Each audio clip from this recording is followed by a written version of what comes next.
I have ridden it at 50 miles an hour, or ridden behind it at 50 miles an hour.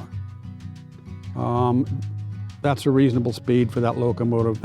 You don't want to beat the locomotive because it's an old piece of equipment. A steam locomotive is essentially a reciprocating machine, a very large reciprocating machine.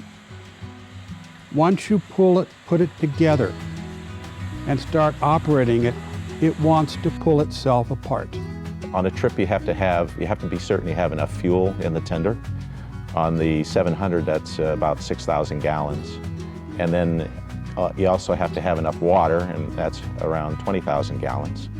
And so the rate of consumption of the fuel versus the water is you're consuming about a gallon of fuel for every 10 gallons of water. So the water is consumed at a faster rate, and you have to refill the tender with water more frequently. The rule of thumb in the railroads on the mainline runs was about every 100 miles you tried to make sure that the tank was filled. It's not good to put cold water into the boiler. It's very hard on the boiler. There's a feed water heater. There's a pump back under the cab that runs water up through this pipe into this box. And then when steam exhausts out of a cylinder, it comes through these big pipes, goes through the water to heat it, and then it goes back out and is exhausted. This is a pump down here. So once the water is heated, it goes down to this pump, and this pump then drives it up in through a thing called a check valve into the boiler. The fire is built back in the firebox, and the smoke and the heat come through the flue tubes, and in that process, heats the water, which goes up to the steam dome. The smoke will come out here, go up through the petticoat and out the smokestack. The water that is heated goes up to the steam dome. From the steam dome, it comes back down and recirculates through the superheater tube. At this point, the water's 300 degrees, and after it goes through the superheater tube, it heats to 800 degrees. The steam path into the cylinder comes down this way. You can see the bulge in the casting. Comes and it's delivered first into the valve. This is the valve inside here. This is the cylinder right here. And they work together. It's a double acting piston. And what that means is the steam pushes both sides as it's admitted and exhausted, like this. And that's how you get the chuff, chuff, chuff sound.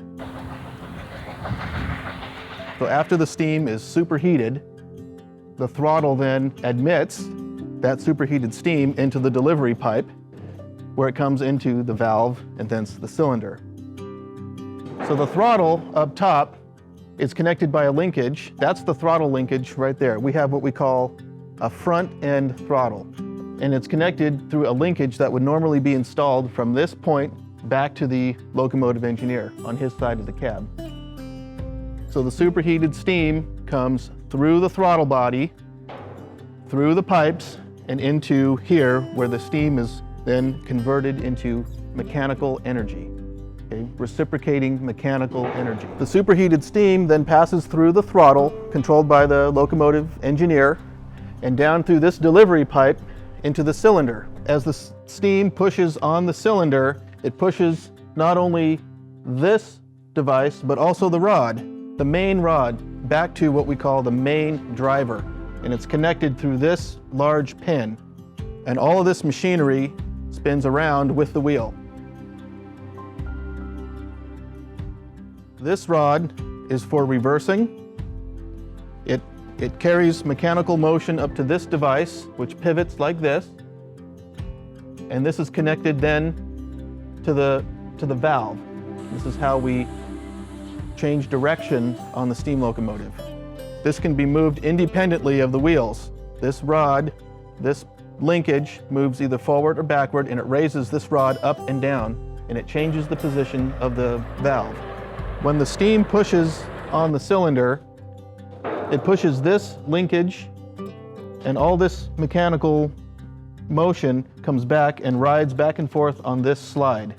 Back and forth, back and forth. And it takes 4 chuffs, if you will, out of the stack to complete 1 rotation of the wheels. So that chuff, chuff, chuff, chuff. That means that the wheel has turned once around.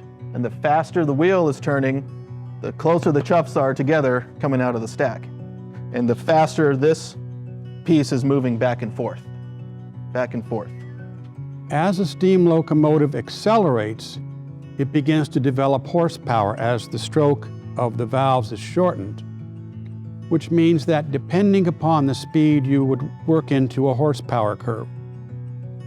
And with the top of the 700s horsepower curve is probably about 5,000 horsepower. The sand dome is one of the domes that you'll see set on top of the boiler, the round part of the steam locomotive. And the purpose of the sand dome is to store sand, much like sand you'd find at the beach or by the riverbed.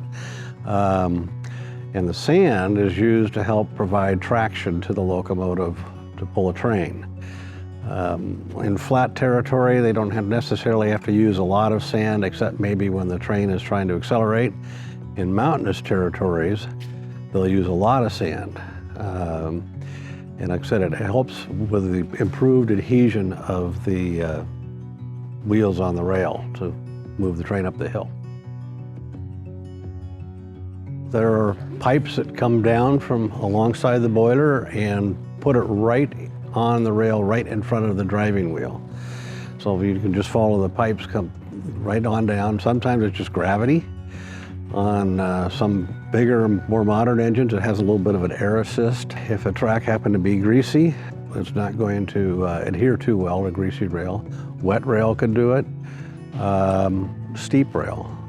In other words, anything over 1% on a railroad is considered steep. So when a train is trying to pull uphill, that's when you're more likely to need sand. I know some engineers, and if they know they're going downhill and they've got to go back up that same hill, no matter what kind of locomotive they're running, they'll sand going downhill, so it's already down when they come back up. But generally, you don't use it for braking. Sand, it's good and it's bad. It's good that it helps provide traction to get the train moving. It's bad because it also increases train resistance. In other words, it makes it so the train doesn't roll as easy. If you think of the engine crews, back in those days, you had the engineer, which controlled the throttle. You had the fireman, which was controlling the fuel source, and a lot of other control items in the cab. You had a head-end brakeman who would go on the ground and do any switching moves or flagging crossings or protecting the train from the front. And you had a rear-end brakeman who typically was in the caboose with the conductor who organized the train and managed the consist, and he was sort of the boss of the trains. It took far fewer people to operate a diesel locomotive than a steam locomotive. You had to do maintenance on the locomotive, which meant you had to have a whole shop and operating facility to do that maintenance. For example, if you bought a locomotive in at the end of the run, you had to have someone clean the fire, particularly if you were a coal locomotive, which meant you had to have an ash pit. You had to take it into the roundhouse, lubricate all around, inspect all around, build sometimes any replacement parts. And firing up a locomotive in itself is a 2-day exercise if done properly. So if a locomotive would go into the roundhouse, it'd be several days sometimes before it came out. In addition, on a monthly basis, you had to shut the whole locomotive down and completely wash the boiler. So the end of steam came about when there were a lot of evaluations of diesel power during preceding World War II and during World War II. Certain companies had the ability and resources to develop the technology and improve it and offer a solution that could be very attractive to the railroads. And the railroads at that time, before World War II, were in financial trouble, and they were always looking for ways to improve the bottom line. And after World War II, there was a trend toward moving to diesel power. Diesel power had some advantages that steam didn't. First of all, Steam was more labor intensive, which is part of the cost, and also required extensive facilities to maintain the locomotives. Diesels were designed with more standard parts, off-the-shelf parts, and essentially were modular designs. And you could add horsepower to a train without having to add crews, because you could link diesel locomotives together because they had multiple unit capability, which meant you could control several diesel engines from one. So that was the master controlling the slaves. And if you didn't need the extra horsepower, you just reduced the number of units, as diesel locomotives are called, and that would give you the adequate amount of horsepower, but just with the same number of crews. Steam locomotives, if you needed to add horsepower, you had helpers, and all of those helpers had full crews on them. So in 1947, this engine, I think it was coming down the Snake River, ran into a rock pile. And it threw the engine off the track and it slid down the bank to the river. It was a pretty big mess, took them a long time to clean it up. They actually had to cut the boiler off the frame and take it out in 2 pieces to get the engine out. But the only indication that this engine was ever in that wreck is this dent that's on the bottom of this pilot right here.